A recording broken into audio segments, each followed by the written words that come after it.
Hi guys, Sabrina from Campbell's Freedom Farm, and today we're going to make kimchi. You know, that really healthy, good for you food that tastes so good. It's the Korean signature dish. Now, is it difficult to make? It's time consuming, but once you process the kimchi, it could last for like 6 months. So it's a 1 day, 2 day process. So you're going to watch my hands and I'll kind of show you the basics of it. Now, the first thing you need is a Napa cabbage and quarter it, just like in the beginning of the video.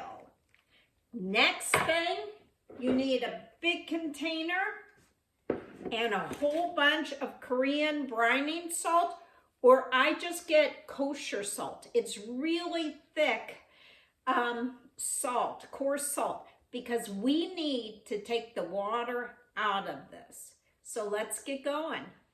Step 1, rinse the cabbage in cold water. Sprinkle the salt heavily between each leaf on the white part. All right, let's take the rest of the salt and throw it in some water, mix it, and put it around the cabbage to really add some brine. Make sure the brine goes to the side level of the cabbage, not over it. Okay, you're probably wondering why I dumped all that kosher salt on this poor Napa cabbage. But we need to go back and understand what kimchi is, and for Korea, what it meant, especially 3,000 years ago, which is the first earliest record of it. Remember, there was no refrigeration 3,000 years ago. So there had to be a way to preserve the vegetables for the winter. And so fermentation was considered the best option. So just like sauerkraut is to Germany, that was their way of preserving cabbage. Kimchi is the way of preserving the Napa cabbage and other vegetables. You could do other, but we're focusing on kimchi. So why we dump all the salt on here and we made a brine with the remaining is that we're developing the lactobacillus, and I have to say that slowly. It's that healthy microbes. You could actually buy this at the grocery store. It's like a prebiotic. And what happens is the brining breaks down the sugars and it turns it into lactic acid, which is a natural preservative. You don't need all the other stuff. Now, how long am I going to keep it in this brine? Now I have 2 containers. It could take 4 hours. It could take overnight. So what I want to do is I keep flipping it every hour to get other points to the brine water. And I know when I can bend it and it doesn't snap. Right now, here's fresh. Here it's snapped. I'm going to be testing this in about 4 hours on one of the pieces. And then once it's done, then we have to rinse it. All the salt doesn't stay on there. So I'll see you in 4 hours. All right, it's halfway through the brining process and I've checked and turned the Napa cabbage and it's looking great. It's really getting bendy. So now it's time to make the glue of the whole thing. What's the glue? It's called pool. And what it is it sticks everything together, all the spices, it just brings it together.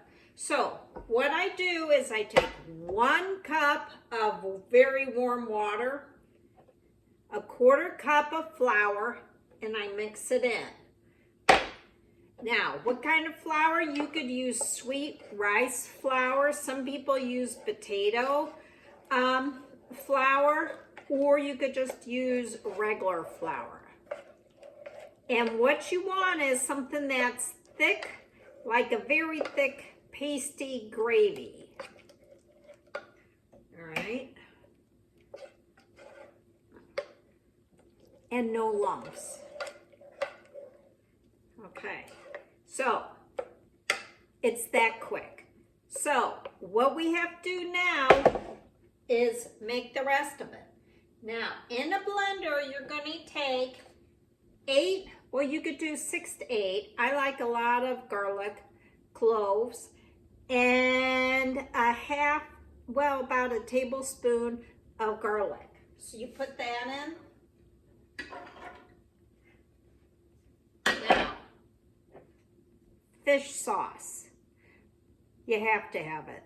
I mean, you could do a vegan fish sauce, but it brings the saltiness. Actually, a lot of people put, basically it's shrimp or calamari, and especially it's fermented. That goes into the blender. Now, let's talk sugar. Now, is sugar important? Yeah. What happens is the bacteria eats the sugar.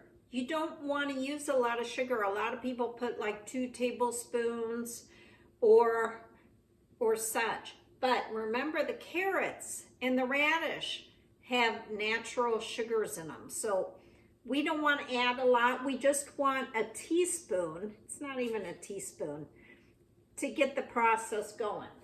That goes in there. Let me blend this, and then I add the flour. All right, now let's talk about this wonderful bath that we're going to make for our fermented cabbage. So,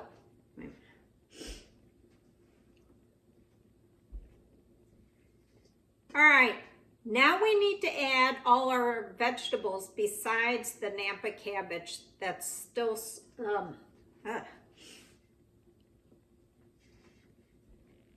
All right, let's talk about how we're going to pull everything together. I call this, we're making a bath. A bath for the marinating Napa cabbage.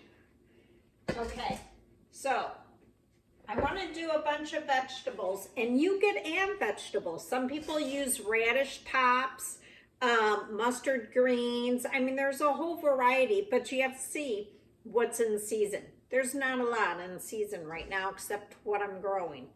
Now, you need at least 4 to 6 scallions diced into like 2-inch pieces. Then 1 small carrot diced into matchsticks. Oh, I can't talk. Now, if you want to add more sugar and use less of that teaspoon, you could use baby carrots because it's sweeter. It's got a higher content of sugar. Then the Daikon radish, the Korean radish. So good. It tastes good. Stefan goes to school and his lunch all the time with this. This goes into the what is a bath. Now, then you want a handful of wild chives, or we call it garlic. They have some else at the Asian market, but I grow the wild garlic. It's same thing. It goes into this mixture.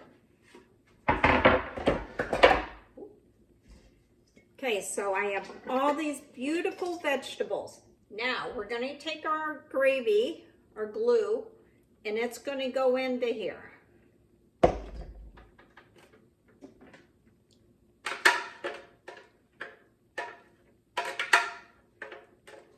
Okay.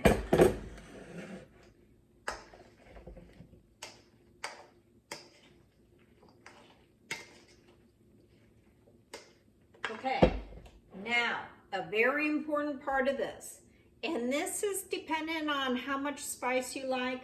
I'm going with 1.5 cups of peppers, and let me talk about the peppers.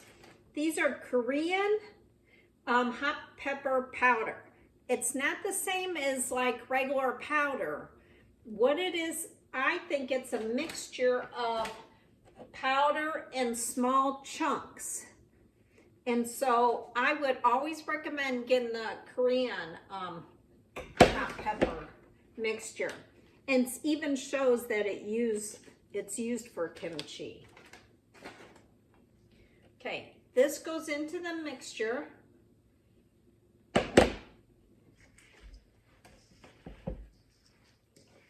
And you just keep mixing it.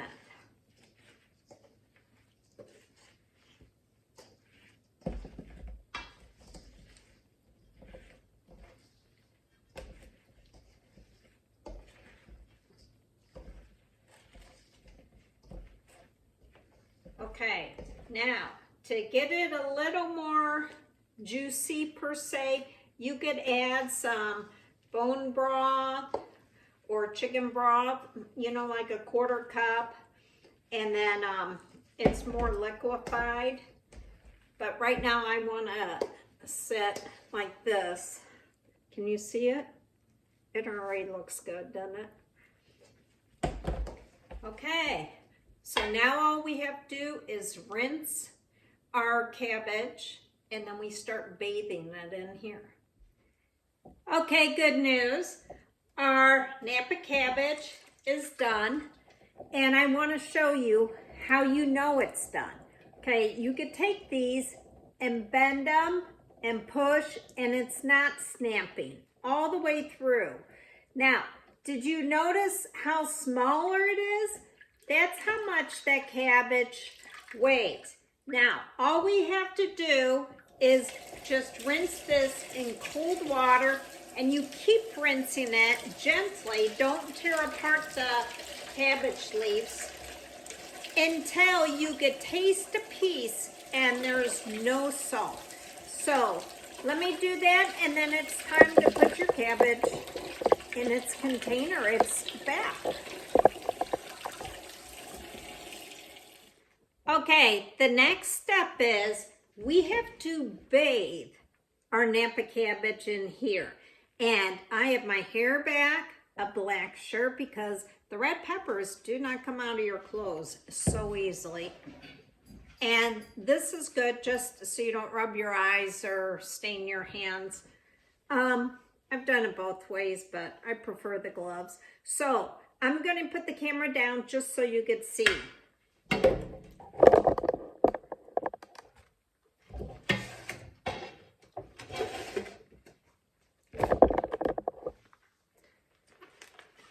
Okay, so what you do is you take your cabbage, you lay it in here, and you start in the back, and you just start bathing this just like it's a baby. The back of the leaves and the front of the leaves. And you gently pull each leaf.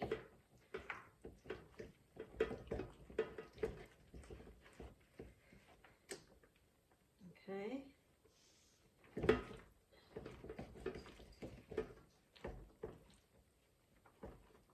It's actually really easy, and this is the quickest process out of all of it.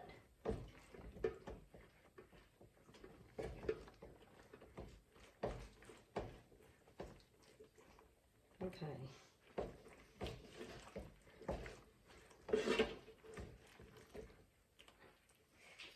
And then basically, you take this, and those that have had kids will understand. You take your cabbage, go very easy, and bend it like you're putting a baby in a little blankie, okay?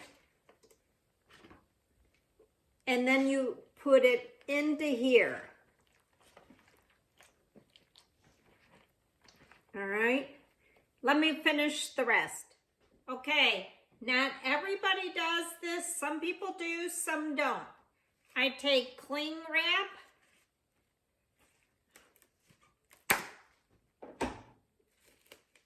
And I put it over here.